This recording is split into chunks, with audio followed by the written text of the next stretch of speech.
Hi, everyone. Thank you so much for joining us. I am Lisa with Chris. We are here with wisdom from the edge, and we are so excited. Happy New Year. Chris, Happy New Year. Happy New Year, Lisa, and everyone else watching and listening. It is already starting off beautifully and some seriously expansive and exciting energy. Can't wait to get into it. I can't either. So, we have what we want to talk about today, and I think a big part is going to be discussing neutrality.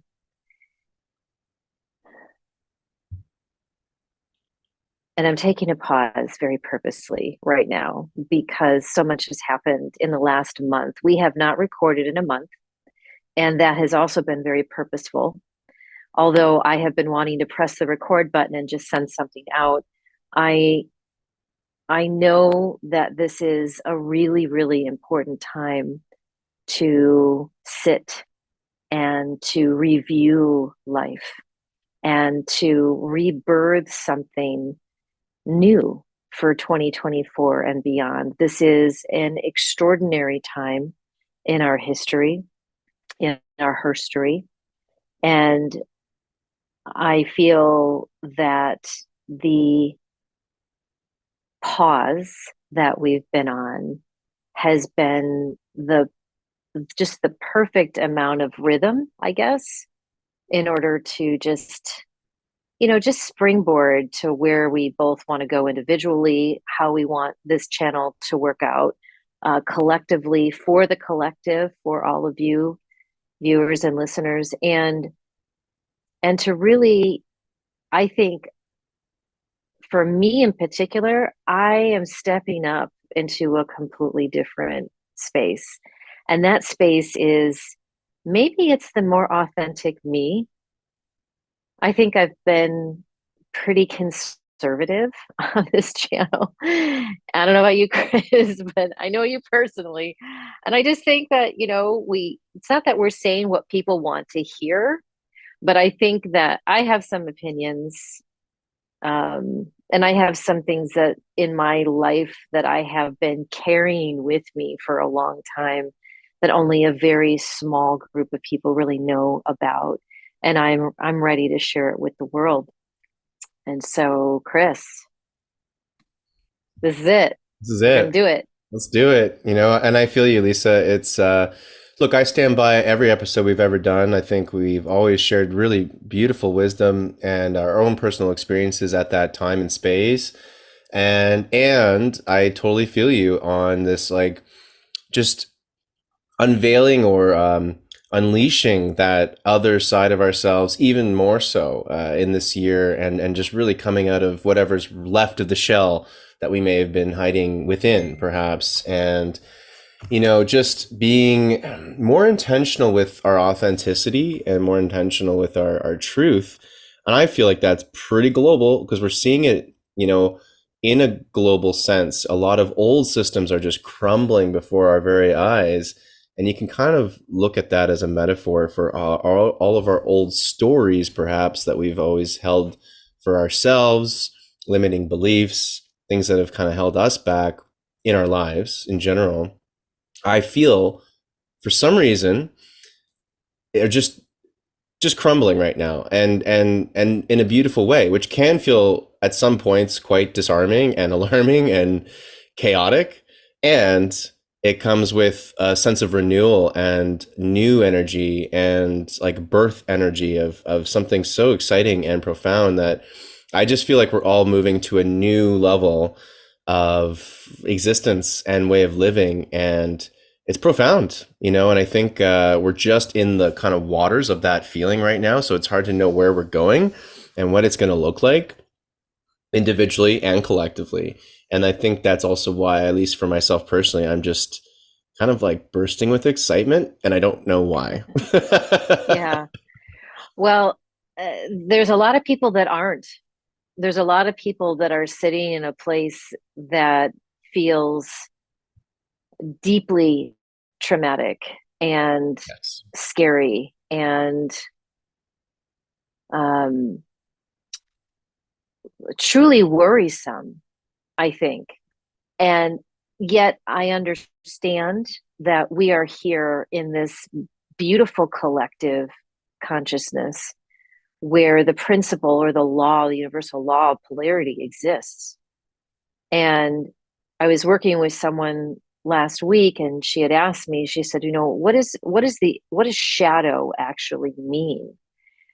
And a lot of people are asking that question because more and more people are understanding that, in order for us to evolve our own consciousness to another level, we have to actually look at our work. We have to look at our inner self.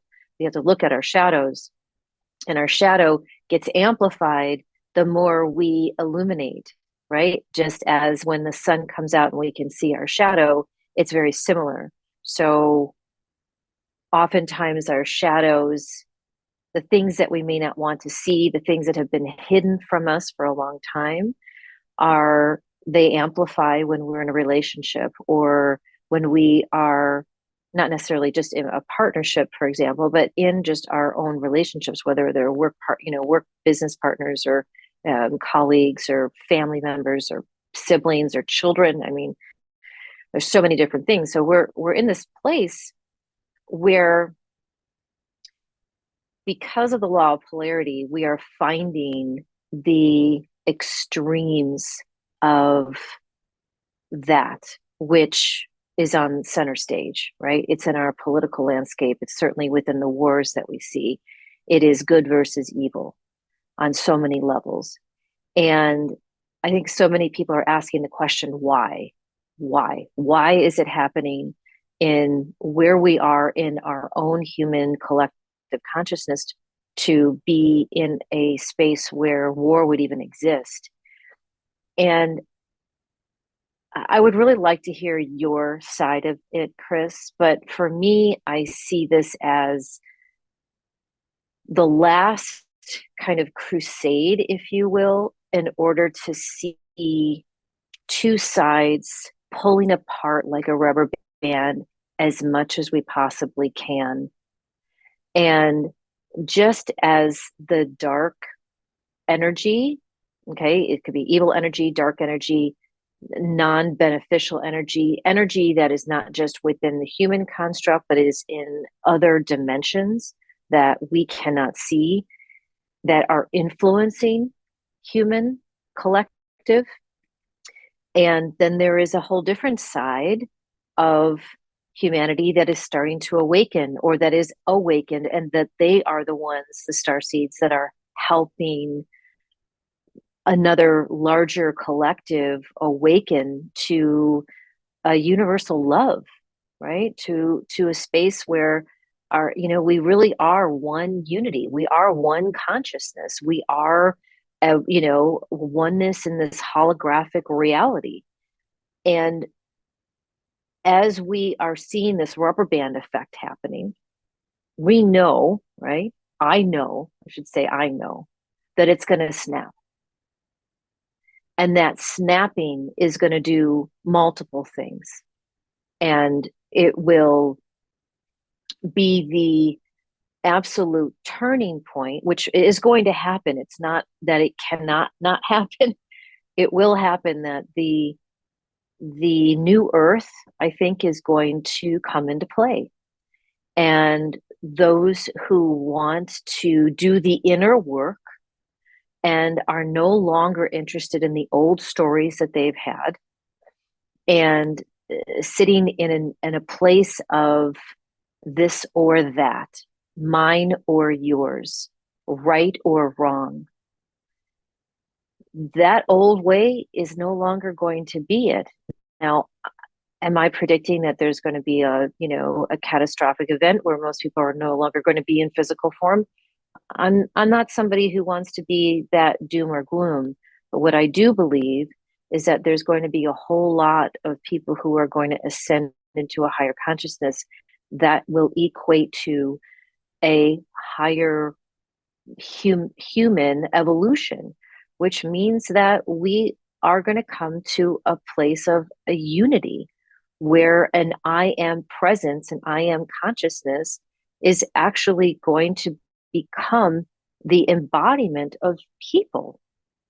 And because I mean, I've been saying this for a very long time, but when we change internally, when we change, everyone else around us changes. Our external world is a reflection of our internal world. So if we're not happy about our internal world, we have to start changing if we're not happy with our external world, we have to focus on our internal narrative, our internal world.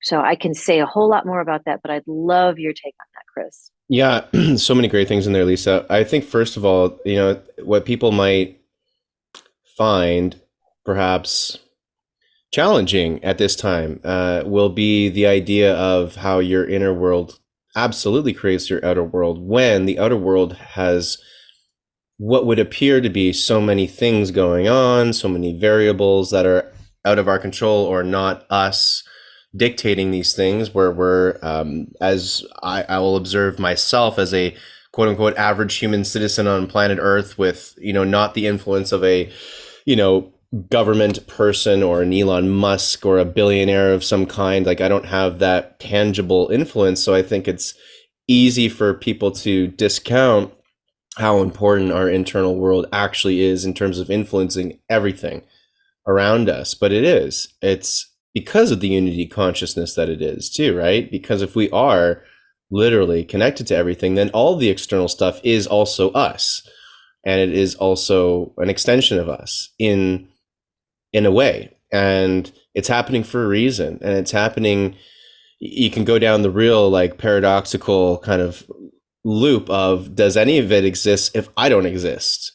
Does any of what I'm seeing in this world even actually truly exist until I observe it?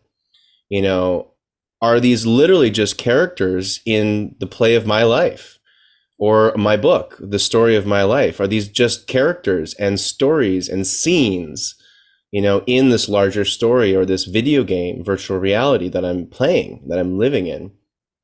And I even think with sometimes just those questions, I don't have the answers, because those are lifelong things that we can ponder and come up with different conclusions, perhaps that all might be correct. But it's really about coming back to ourselves and remembering that it is all connected. And there's a bit of, for myself at least, there's comfort in that.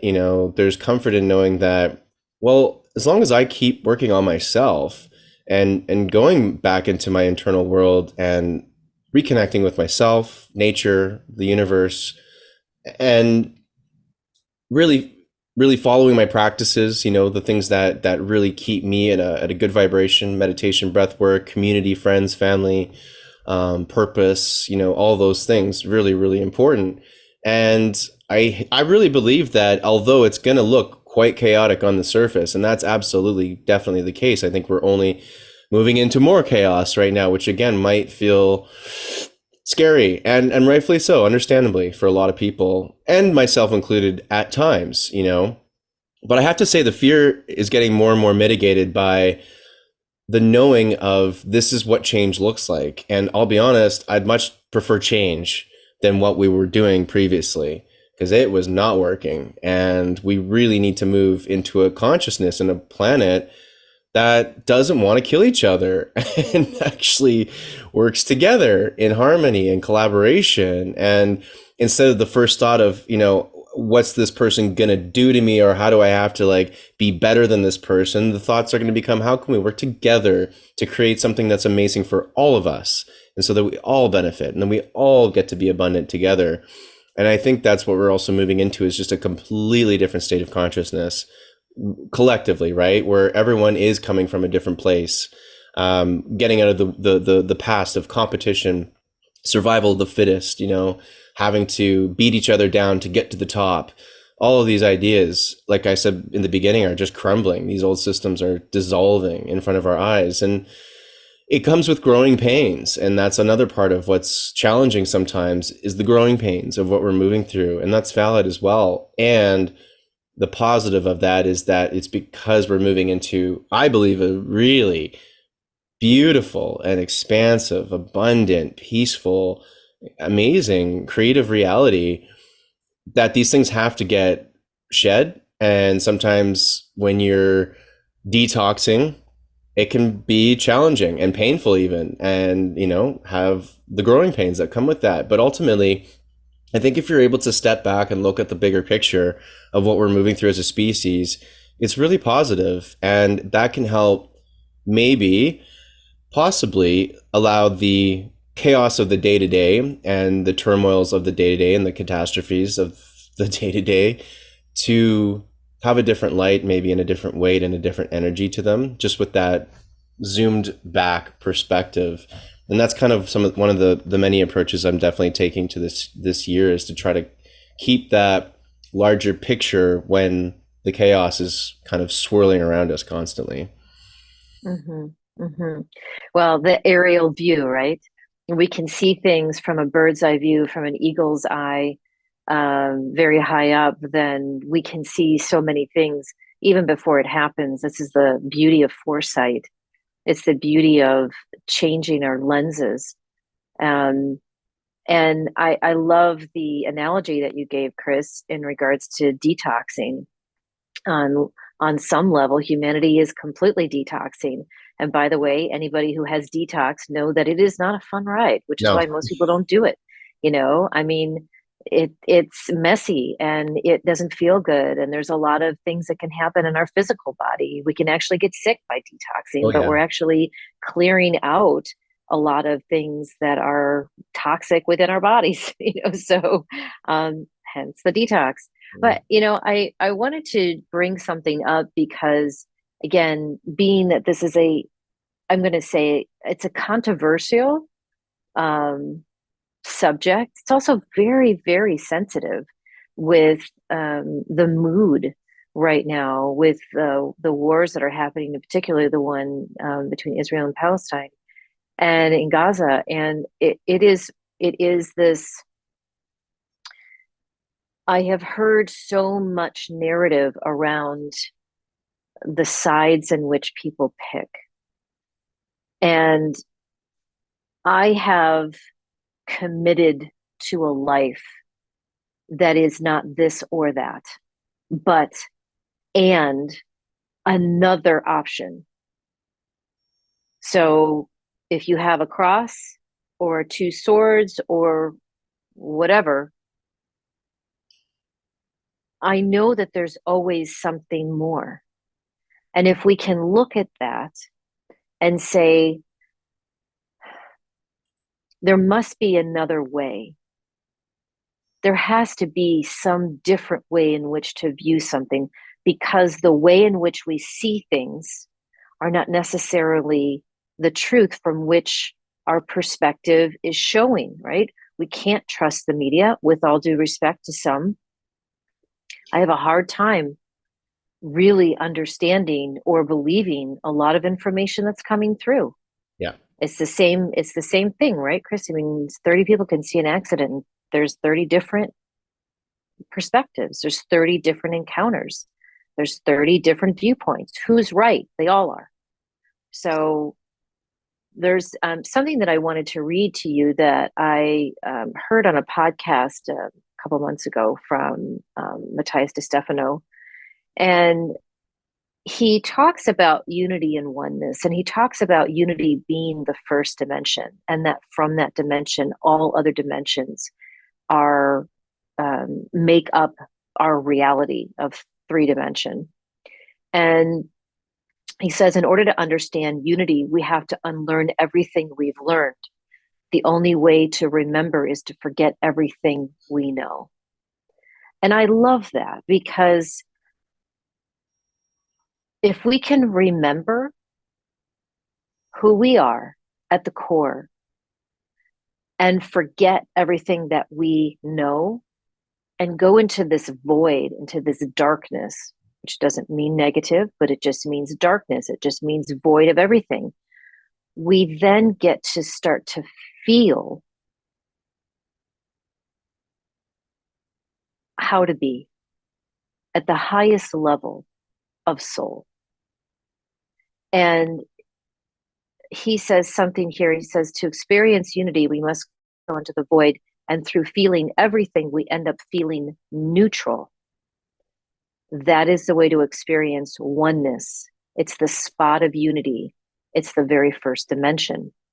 And so that kind of segues into what is neutrality? What is being neutral? So I would love to hear your definition and of what you think neutral is. And I've got a couple of things I'd like to share with the audience as well, Chris. Yeah, it's a great topic. The first thing I thought about, and I say it all the time, so it's going to be a definite repeat here. But when I think about getting neutral, or I find about getting into oneness, the quickest fix again is just nature. Great way to get back to oneness is just to sit in nature and just listen to the sounds, feel the breeze, whatever it is, and you'll feel that oneness pretty quickly. It's a great exercise to try that, what Lisa was suggesting there. And with my definition of neutrality, yeah, it kind of just feels like something that you're almost, it's like that third option, but you don't know what the option is, so you're not going on either side almost. It's like, instead of it being this or that, it's like and maybe, or it's a that this or that are both valid. And there's probably more things that are valid within the situation. So I'm just going to stay like kind of open to all possibility and not try to lean any particular which way. And maybe until I have enough data. And even still, trying to always stay neutral is probably a solid practice in most situations, if not all, because then with time things change, and the truth or the meaning of things also shifts and ebbs and flows. And so you always have to kind of keep that neutral state to be able to evaluate things, because when you go into one direction or the other, I find as well, then emotion can come in, and when emotion comes in, it can be very easy to fall into one side of an argument versus another, and I'm just as guilty as that as anybody. And that's why I try to practice neutrality as well, so that it brings me to that center point. Much like if you're in an argument with somebody, you're going to do a lot better in an argument when you can remain neutral, because it helps you also just see the full spectrum of the conversation, versus getting highly emotional never really works out well. So, Yeah. And the world is filled with people who are highly charged. oh yeah, They're highly charged about the position that they want to take, so much so that they would kill someone for it, or they would harm someone else. Um, and it's again interesting for those of us, an audience who can really understand what we're saying. And maybe there are some people who, have already turned us off because they're like, no, you know what, I don't believe in that. That means you're turning another cheek. And I get that, because the typical definition, if you will, of neutrality is to be passive. And yet, I'm a huge fan of etymology. And so the etymological term for neutrality, I had to look up, because that's, you know, I'm like, well, what does it really mean? But it is a neutral. It says it's a neutral. This is 15 in the 1500s. Neutral attitude or position, the middle ground, which is what Chris was saying. Like, how can we be present in a way with someone who is not happy or upset with us or upset about something, and hold the space for them? I kind of see neutrality as being that. Um, it's an alchemy composed of contrasting elements, which in proper proportion neutralizes each other. Very interesting, right? Um, Refraining from taking a side in a fight, not engaging or interfering with either side. Okay, well, um, it's also says neither one nor the other, neither of two, right? So there's that again.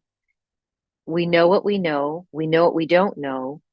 How about we take a step into a huge, um, the I don't know what I don't know discovery space in our infinite possibilities, and say it could be somewhere in here, in a place that I don't know. So there's a couple of things that maybe Chris should, maybe I'll read, because my book, The Greatest Gift: Transformational Alchemy and Divine Illumination, that was written in 2014, I actually have a small little chapter on neutrality, so I thought I would read it. And then recently, I had the opportunity to talk about it a little bit more and to write a few things more about neutrality. But neutrality, as we understand it, is akin to turning the other cheek as if to be passive in the midst of duality. However, neutrality is not being disinterested, apathetic, or objective. Removing ourselves from people or circumstances in order to feel protected against negative experiences can seem unemotional and distant. It can feel uncomfortable. But being in a state of neutrality is the balance of the yin yang energies. It is the space between conflict and peace, where duality no longer exists, where hindsight is in the present moment. Our deepest human fears lie in trying to resolve life strictly through the mind. The mind can get caught up in the anxiety of events, even though they may or may not have occurred. If we think our way through a situation rather than allowing the immersion of life to flow through our hearts, we continually see the same unwanted circumstances repeat over and over and over and over and over again. And we see this on the global stage. Neutrality comes from our beingness. Our beingness can only be found in our hearts. When we allow our heart to lead the way, life flows effortlessly because it knows exactly where it's going. The more we focus on the state of neutrality, not allowing our minds to interfere with life, the happier we will be. It shortens the duration, diminishes the intensity, and slows down the frequency of life's challenges. Being conscious and remaining neutral allows for life's ups and downs to have a zero baseline where it remains constant. This awareness is passionate non-participation, the caring of people and events, but not being caught up in the drama surrounding them. It is listening without judgment, actively passive in the ebb and flow of life. And a few more sentences here. A state of neutrality provides clarity, foresight, and profound peace. It is being receptive to all points of view. That's key, I think. Free from confined beliefs in any single path or perspective. It is complete autonomy and the magical truth for us all to learn. So, I love that. right? I love reading the book that I wrote that was channeled through me, going, man, this is pretty good. Thanks, Yeah. guidance. I really liked the Which part part did you? Yeah, yeah, the part that I mean there's a lot of great parts, but I really like that neutrality. And I hadn't thought about this before. Neutrality is inclusive of all the right, opinions or the perspectives of the right, given argument or situation. And I'm like, there it is, because yeah, that's something I've been trying to practice, and it's been amazing and so helpful, and right, it gives a lot of peace. You can start, and you just start to understand people on a much deeper level when, again, if someone's just identifies with one particular viewpoint, other people will then just write them off. And then you're dead to me. You can't exist if you believe this one thing, right? And, that started for me during when the whole COVID era, where I had to really start to practice purely because of where my family and myself were having major polarizing differences. Because I'm in control of my life, I looked, well, I can't do anything about them, but I can definitely do something about myself. And I'll choose to remain neutral and to try my best to always see all perspectives of the arguments that are coming out during this world issue right now. And that's what I did. And it helped immensely in so many different ways to not also get caught up in and I still did at points, but not to get fully caught up in all the hysteria on either side of the perspective. Doesn't matter which side of the perspective, it's just the hysteria and the emotion that comes with that. So with neutrality, you're able to just you can take it all in, and then you can also really understand, like, Like, even if I'm at the opposite end of the argument, I could fully understand where people were coming from that were thinking the complete different opposite of me, which means I can have compassion and I can have empathy. And then when I communicate it, that comes through, and then all of a sudden they're a little less aggressive. Well, You know? I would also, say that being able to be open to all points of view also allows for there to be a new perspective to be born from Yeah. all parties involved. And, going back to what Matthias De Stefano said, and he really talks about love. And I've been talking about love for many years. People looked at me from a business perspective. I've had my share of people kind of laughing at me, looking at me like, love is all there is. Sure, why don't you go back and be a hippie, kumbaya, right?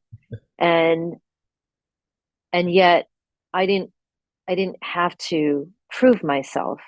What's now coming through loud and clear is that more and more people are awakening to the reality that love is the only thing that there is.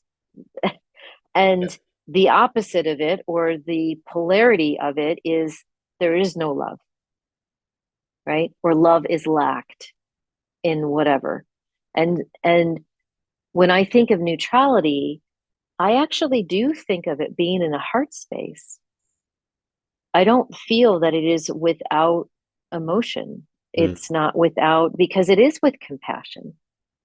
How can we, as starseeds, we as people who are deeply passionate about our own, um, human purpose and our own personal evolution, how can I be the best version of myself? Well, I can sit and look at what's going on in the war landscape and say, I'm sending love to everyone in my meditation, which, by the way, we'll talk about, because I'm sure people are like, well, how do I get to neutrality? Well, how do I do it?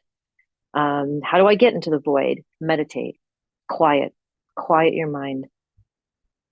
And so I wanted to just read the thing that I wrote recently in regards to just kind of diving a little deeper into what I wrote 14 years ago, 10 years ago.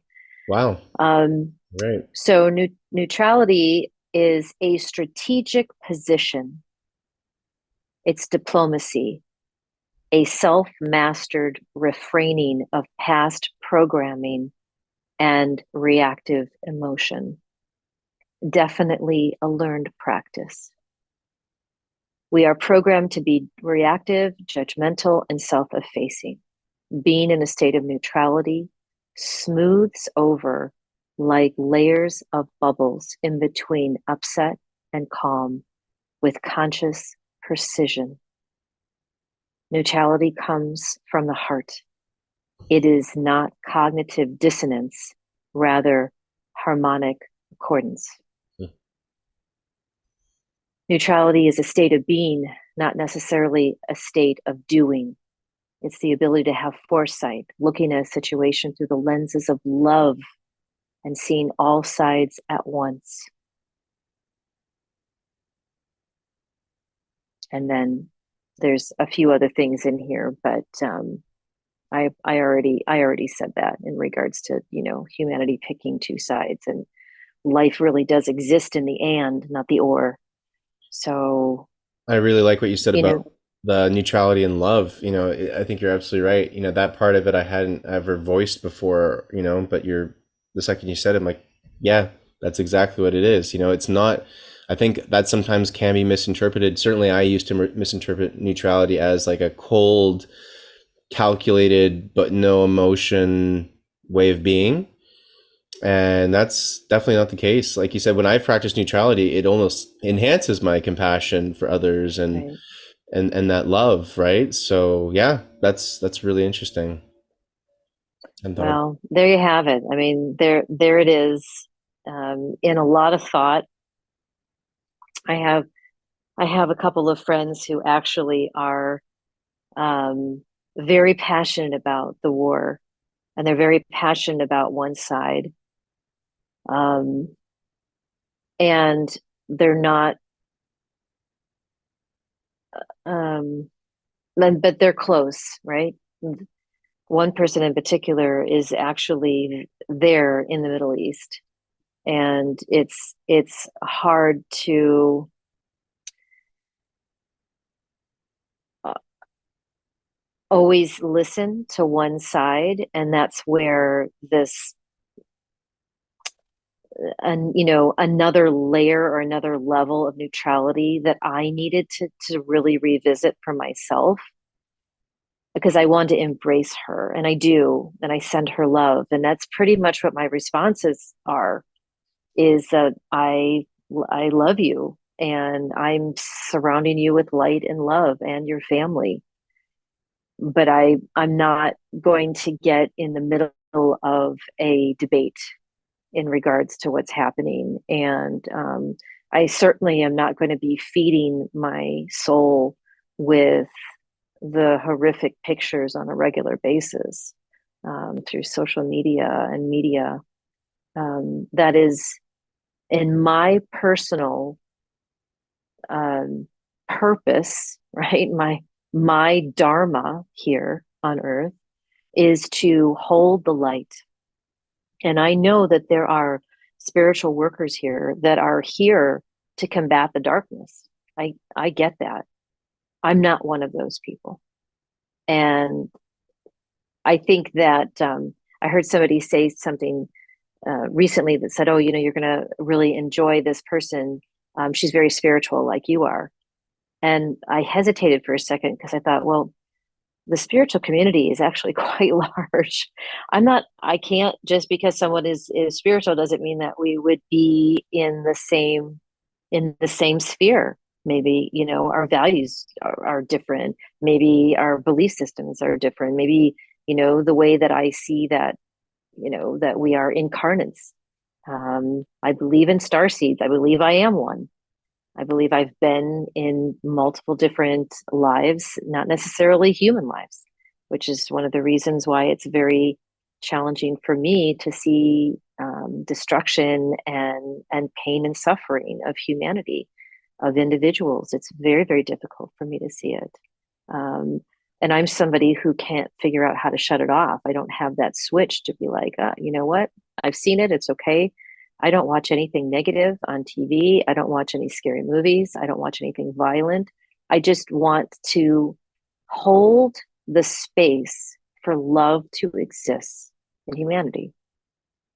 And that will look different for other people. I mean, it's even a little more different for me, Lisa, and that's the beauty of our all of our experiences is we're all here to live our individual, purpose, right? Collectively Mm-hmm. together, right? And Yeah. it's so interesting to just to take this perspective on it all because I do find that's where one of the things I've also heard about this year in particular, but I could apply this to at all points is just really people have been mentioning like it's even more important this year to be mindful of the content you're consuming, including this beautiful podcast, and just to be mindful of all of the content, and to really check with how much time and energy you're putting into specific kinds of content, like the news. And I mean, I haven't watched mainstream news in almost a decade now, probably. Of course, it's still on everywhere, so it's like you'll get it time to time. I have to go to a Right. laundromat now, so Right. I see it at the laundromat, right? And where I still put my headphones on, so I don't have to. But I'm also like, I like with anything, I'm like, well, I don't want the mainstream to have like power over me where I'm terrified of it, and I'm just like gonna run out of a room if the news gets turned on. I'm like, I don't want to be that either.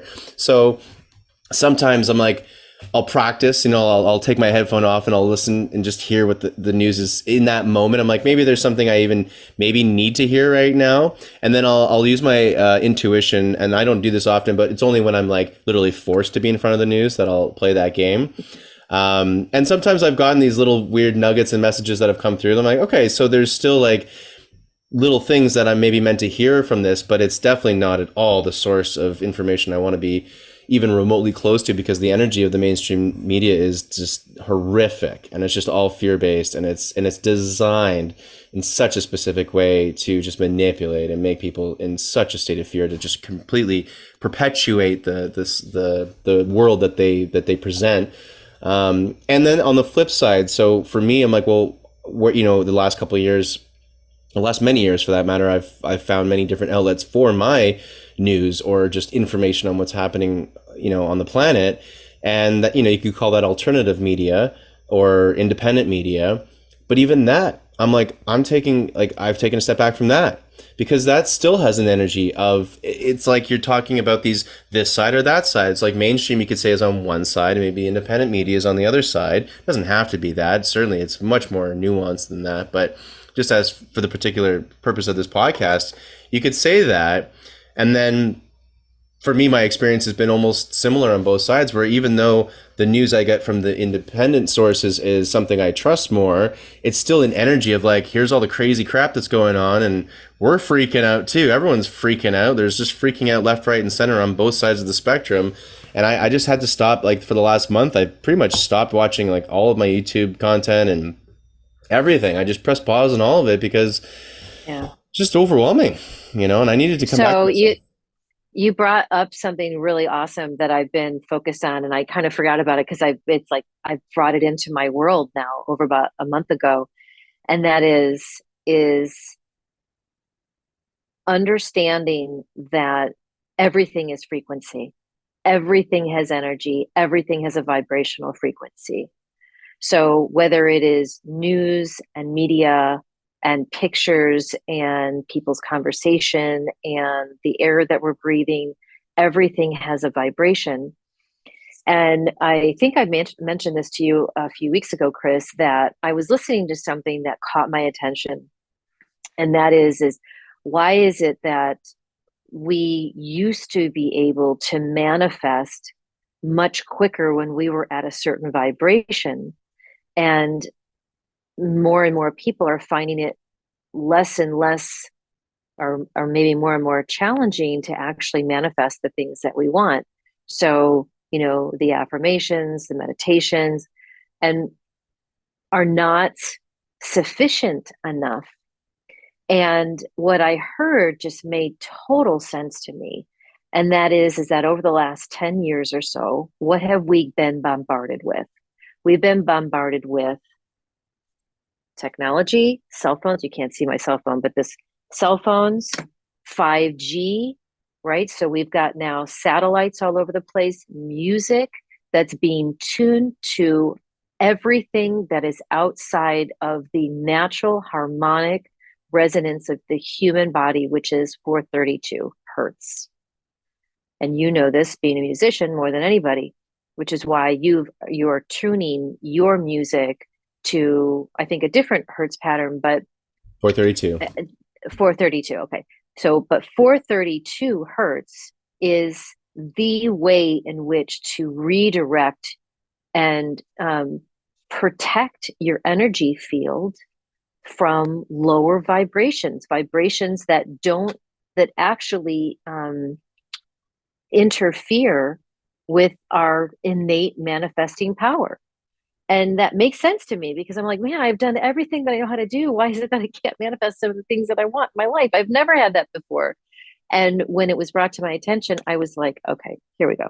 So I have now made it a point, morning, noon, and night, I listen to 432 hertz, the purest kind. And of course, Chris, your music is incredible. So let's talk about that. So more and more people can listen to that, because you just, viewer, listener, it is so important to get back to your innate, beautiful human harmonic, in order to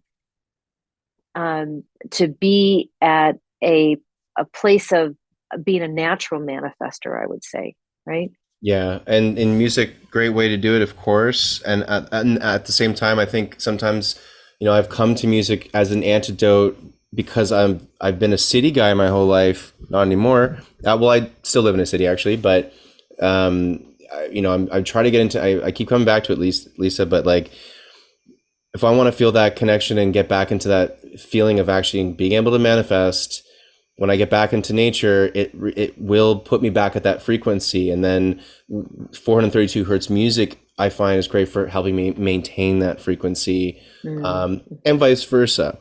So those two I find in conjunction can be amazing. And then of course you throw that in with, let's say you can start to meditate now with the 432 hertz music and or in nature, Right. right?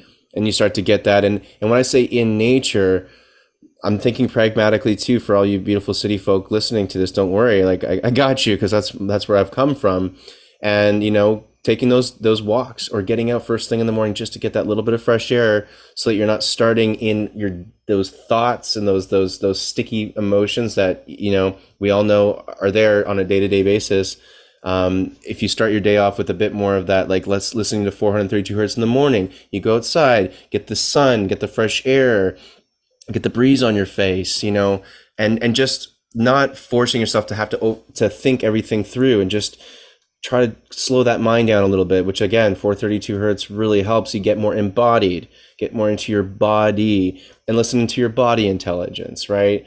And that's what you touched on this earlier, Lisa, is that we're also remembering to lead with our hearts rather than our minds and not have to think through everything.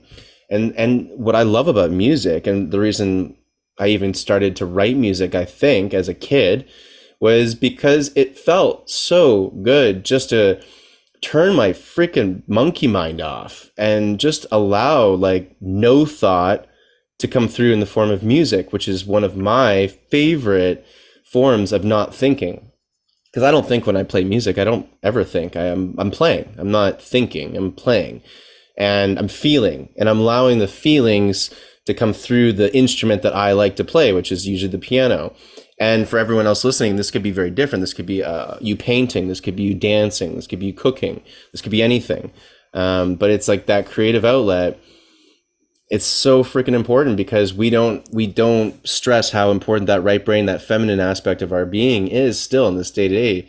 That is changing big time, but that's part of what leads us to the sense of just feeling overwhelmed and just overthinking everything. We forget that we're not supposed to think through everything. We need to feel through more.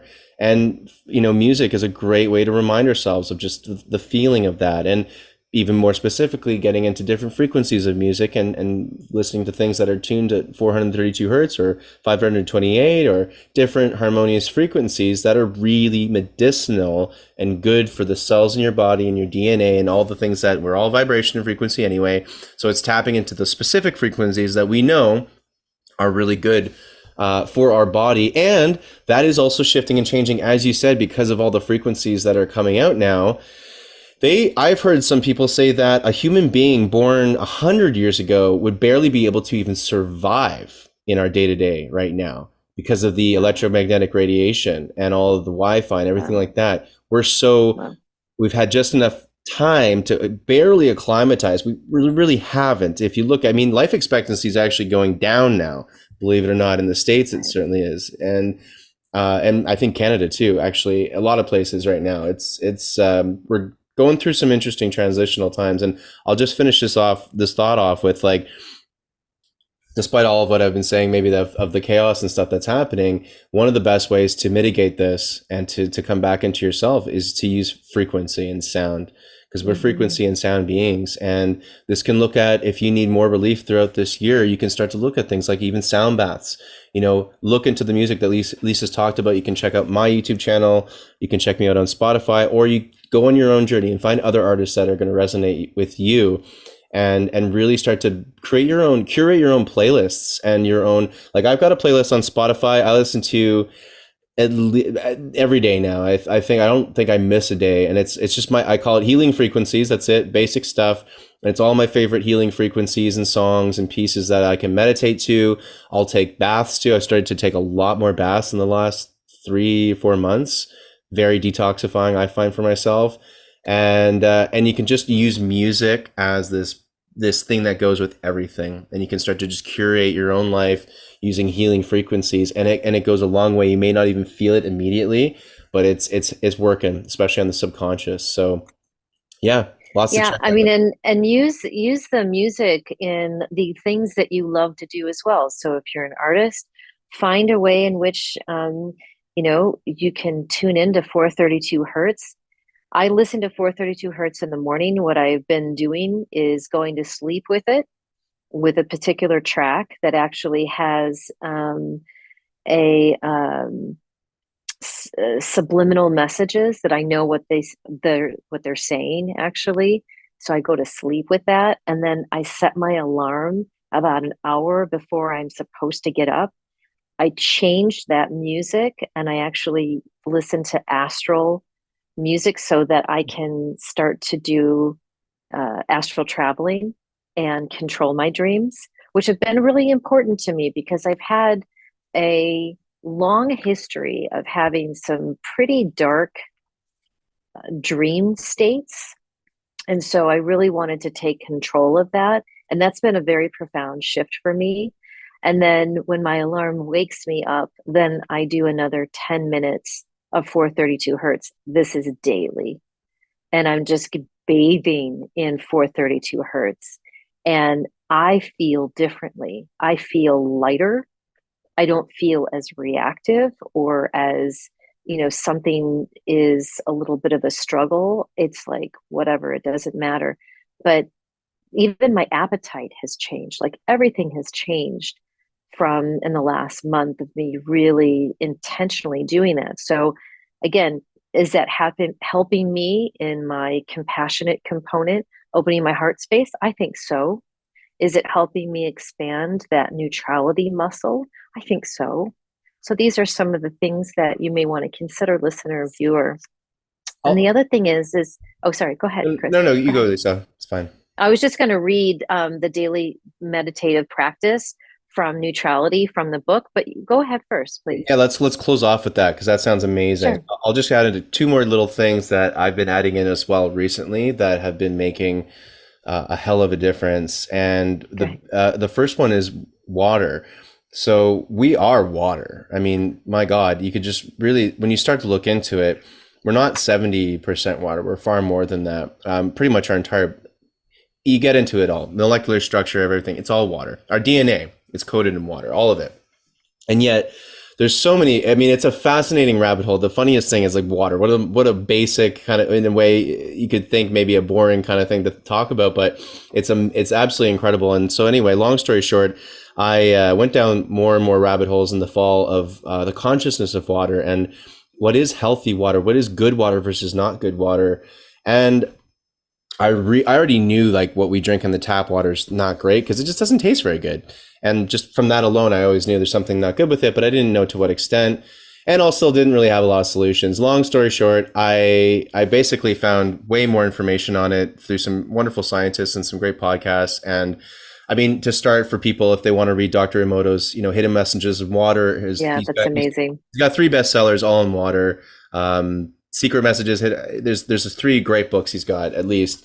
Start off with Dr. them. Emoto. Yeah, Dr. Emoto. We'll put it in the notes. We'll Yeah, put it down in the Dr. notes. Masaru Emoto, amazing work. Hmm. And long story short, I've started to now for the last almost 2 months now harvest my water at a spring just outside the city. So I now drink full spring water, no more tap water. And during the Christmas break, I wasn't able to get to the spring for like 3 or 4 days. And so then I went back to tap water out of necessity. And oh my God, like the contrast. I said it was kind of like the similar when I came back from Italy and ate North American food for the first time. You're like, oh my God, what is this? Like what? There's like no life in our food here in North Yeah. America. It's so gross. It was like the same experience where I was drinking this water. I'm like, this water's dead. It's literally lifeless. And I was Wow. watching some amazing like water scientists talk about how when water goes through right angles, that's a right angle is an angle that water never has to move at in nature. It's always moving in vortexes and Wow. circles, and it's flowing through nature. But when it goes through plumbing, it's hitting 90-degree angles constantly, and that clumps water molecules together, and they basically become blobs, and which means the water can't disperse and hydrate all of your cells and your molecules and whatnot properly. So you're not getting fully hydrated. And one of these water doctors estimates that 99% of the entire world is constantly dehydrated. So imagine, like, we're in a constant state of dehydration, we're not even aware of it. So when you're talking about all the frequencies that we're getting hit, especially more in the last 10 years, well, we haven't been drinking life-giving water for at least the last 80 to 100 years since we started to Wow. like create more, like to clean our water. Well, by cleaning our water, we've also killed it and we've sterilized it. So there's no life left in it and it has no nutrients. So since I started drinking, really delicious fresh spring water, I've been feeling my whole physiology changing. And then I've combined that with adding more superfoods and like daily smoothies now, where I'm just adding in like high concentration of nutrients that I'm just not going to be able to get, especially in my North American diet, as much as I can really try my best to do that through eating and sourcing my groceries better. The supplements are just going to be easier. So I'm basically hitting all my superfoods now, getting a lot of more supplements, getting my nutrition and my physical body into the best state it can be. And now as well with the water. So because water is so key, I find changing Yeah. that is massive. Listening to Can I these. ask you though, really quick? Yeah. Let me just ask you, for those of us, Chris, I don't have a spring, a natural spring close to me. I use zero water filter, but I'm not crazy about it, even though I know it takes out in the Chicago area. I know it takes out all the other yucky stuff, Hmm. but I'm probably not, I'm also probably leaving out all the real nutrients. So, I mean, I do use shungite, right? So I've got these little shungite these little shungite crystals, like they're clusters, and I can put them. I would say, like, don't use plastic ever. Always use glass and try to use clear glass or blue glass, Yeah. right? But Yeah. what else Darker would you glass, recommend? actually. Yeah, darker glass like blue glass. And you can But what source else would you that. recommend? Yeah, totally. And for everyone, please do your own research because this is still a new area for me, and I've got a lot to learn here too. And there's a lot of amazing experts to check out on this. Like I said, starting with Dr. Emoto, but there's a lot of more recent research too. One of the big things that they talk about that I didn't think of, because I always thought about cleaning the water. I never thought about revitalizing the water, and there's a difference. Mm. And so there's different, and I'm gonna have to look this up because I can't think of it at the top of my head. But there is a website. I'll find it, Lisa, and we can put it in the show notes, where it is different products. I think it's an American website. Different products that help not only to clean the water but also to revitalize the water. So what you're Mm. probably doing is doing a great job of cleaning it and getting out the fluoride and all that. But the water, because it's gone through the plumbing system of the city, it's still dead water. So these types of contraptions, like they're going to be like pyramids, like those types of frequency Yes, devices that revitalize like the frequency. So yes, there's these yes. specific ones designed for water that help revitalize the energy of the water, and you can put them on the Okay. top of your filter and things Yep. like that. So that would help you, Okay. because you're already doing a great job then of filtering, but now we need to add the revitalization. The really fortunate thing, and I'm lucky, I moved 4,000 kilometers for stuff like this though, was to get the natural springs of the mountains and all that good stuff. And when you can source it from nature, obviously that's the best, because what nature does is, okay, so there's Aubrey Marcus was talking about this, really, I'll make this brief, Hmm. but Hmm. he was fascinated with cats. So cats and water are a dead giveaway. Cats will never drink water that has been sitting in a bowl for more than basically 24 hours, 24 to 48 hours. They'll never touch it because they know it's dead water. They won't touch it. But you turn on a faucet, they're going to go right to it. Or if you keep a toilet bowl open, they probably won't drink from it. But if you flush the toilet and you get that vortex going, then they really want to drink out of it all of a sudden. And these Is it just cats, cats? Is it dogs too, or just cats? he was talking specifically about cats. So I don't know about That's dogs, fine. but certainly for cats, they sense the life force energy of water. And one of the major ways to know when water has a life force is when it's in movement. It's water creates energy when it's moving. That's why they would always build these pyramids over aquifers of running water underneath, because it creates an electrical charge. So if you think about, we're all electricity as well, right? We're all energy. You want to be drinking water that contains that same electric vital energy, and that's where you would get it when in a running, moving stream, right? That's where you're getting it at like its most potent. Mm. But there's ways to recreate that for all of us city folk who don't have the fresh springs. So there's lots of ways of doing it. Yeah, there's also rainwater collection. I know that's been popular in certain areas as well.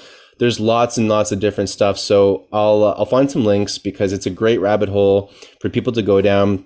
You know, your nutrition, our bodies are so important, and they're also an intelligence that we can also be tapping into. And I've really been making big strides in the last month or so as well to just listen to my body Right. and really take care of it to a level I've never ever done before. And that is yielding these results of just more clarity, peace, love, all the good things that we like, right? Abundance as well, Mm. and Yeah. manifestation. So, No, yeah, that's such great information. Thank you so much, Chris. I mean, I'm fascinated. Maybe we should have another podcast about that because I think I personally would like to know where I can source some really great things. And maybe we make the next podcast like really great products that we use to help our audience.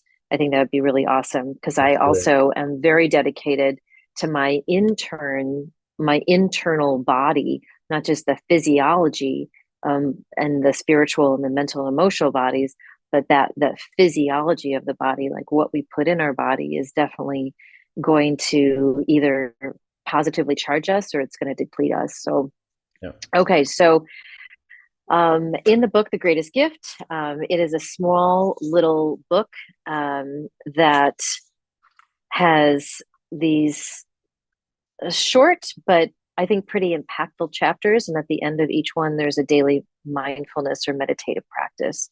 So, for neutrality, I think we'll end with this. So, today, as you go about your daily life, notice how you react to certain people. Notice when an event or a situation doesn't go your way. What is your mind saying? Is it hungry for details? Are you judgmental, opinionated, or feel anxious? When you feel this way, immediately say aloud the word stop 3 times. Take a reading of how you feel. This is your baseline.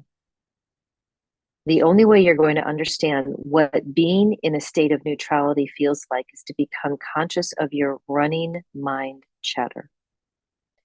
This exercise starts to disengage the mind from running amok. Breathe into the heart. With practice, you'll feel calmer, more peaceful, and balanced, and your heart will fill with love. Mm. I'm a big fan of stop. I do it aloud all the time if I find myself, just going in a loop, right? It's like stop, stop, stop, stop, stop, stop.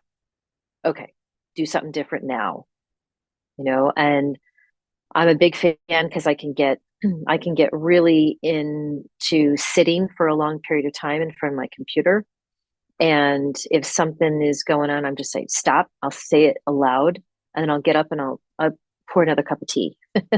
Anybody knows that I'm a huge tea drinker, so I drink lots of tea, and it's a great way for me to get out. As Chris said, when you're in nature, where you do something different, we're actually changing the narrative that's going on in our brain, and we then get to become conscious of what is it that I'm what why am I going down this loop?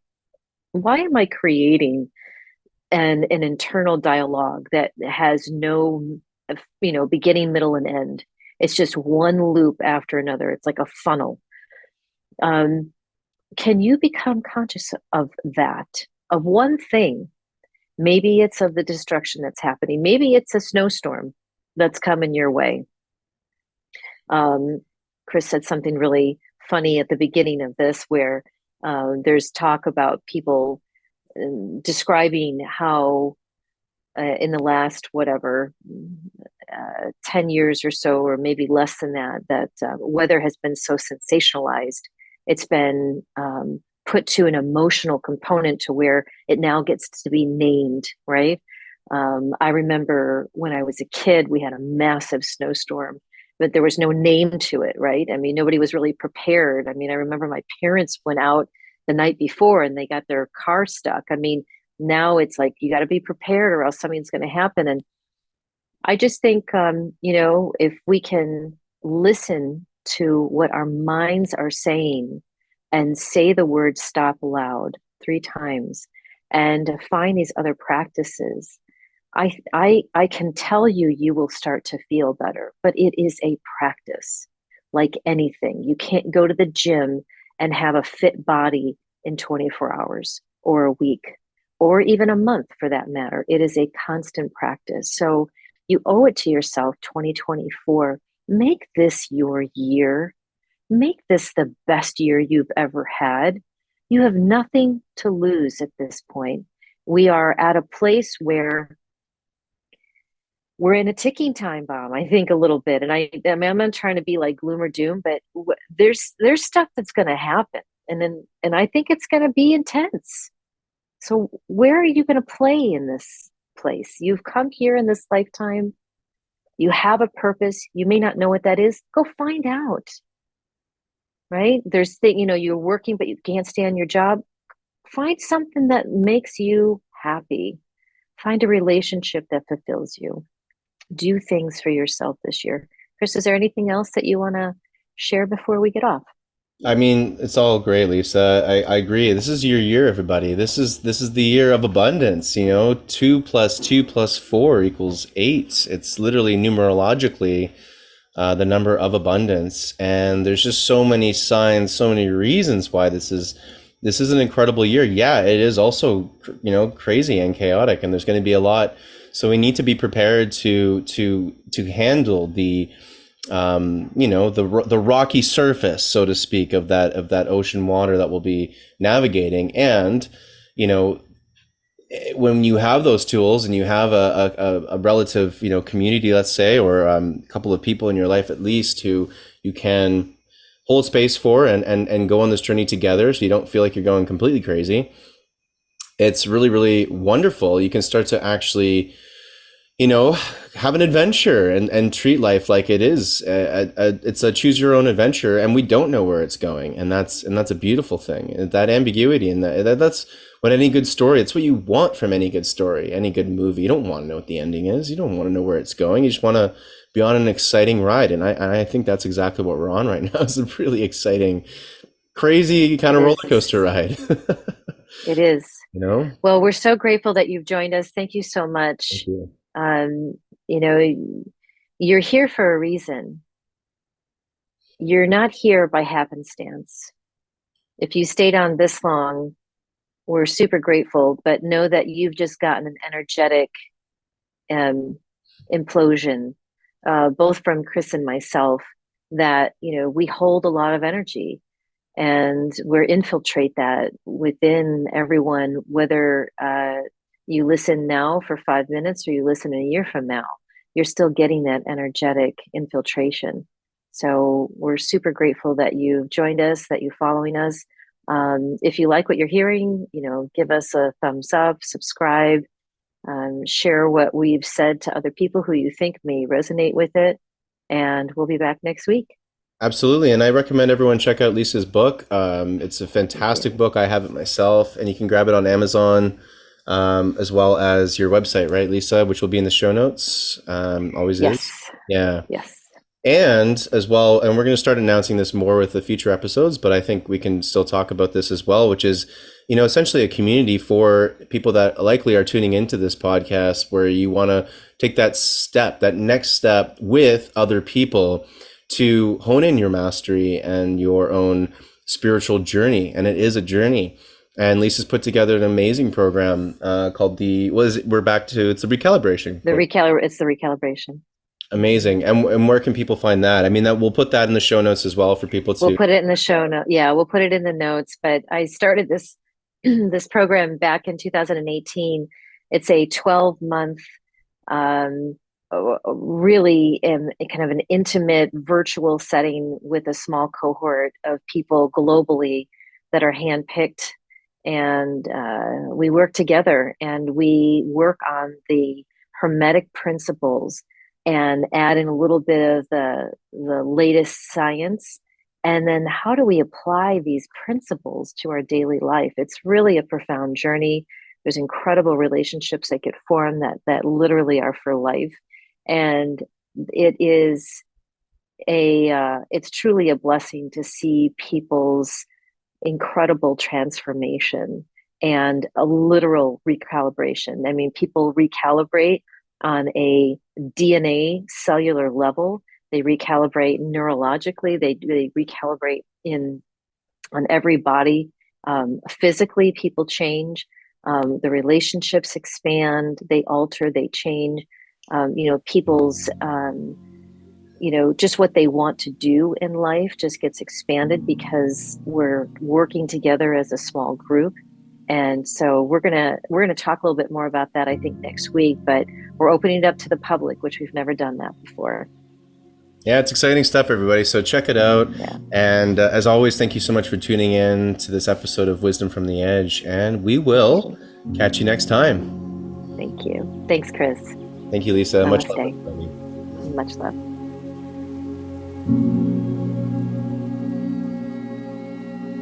All right, everybody. Thank you so much for tuning in to this episode of Wisdom from the Edge. It's such a pleasure to have you with us. And make sure, if you haven't already, to follow, like, and subscribe to our channel. We really appreciate that. It actually helps us out quite a lot in growing this platform. And also leave us a comment if you haven't already. We'd love to hear from you, hear your thoughts about what you enjoyed on this episode and things that you want to offer, maybe ideas for a new episode or things that you want to hear more about. Also, make sure to check out our website, wisdomfromtheedge.org. All that is in the description below. And you can learn more about what we do, what offerings we have, and of course, the courses and programs. There's lots to learn from, a lot of really cool resources to check out to enhance your everyday life. Thank you so much for watching, and we'll catch you on the next episode of Wisdom from the Edge.